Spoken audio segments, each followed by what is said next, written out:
એક શિક્ષક તરીકે આજના નવી પેઢીના નવા બાળકોમાં તમે વર્ષોથી આ વ્યવસાય સાથે સંકળાયેલા છો. અત્યાર સુધીમાં તમે અનેક એ જનરેશનો જોઈ છે, અનેક એ જોયા છે કે જે વિસ્તારની અંદર, જે ગામની અંદર તમે ભણાવી રહ્યા છો, ત્યાં એવી પણ પરિસ્થિતિનું નિર્માણ થયું હોય કે ગામની અંદર એ બીજી પેઢીના એ બાળકોને તમે ભણાવતા હોય, તો પહેલી પેઢી અને બીજી પેઢીની અંદર અંતર શું જોવા મળે અત્યારે ધર્મ અને સનાતનને લઈને?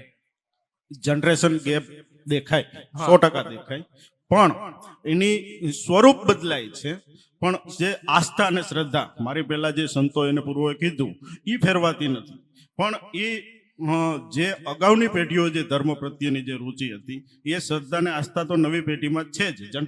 જનરેશન ગેપના હિસાબે એની પદ્ધતિઓ બદલાય છે. બાકી જે સનાતન પ્રત્યેનો એની જે લાગણી કે જે વસ્તુ છે, એ અંદર તત્વ પડ્યું જ છે, સ્વરૂપ બદલાય છે.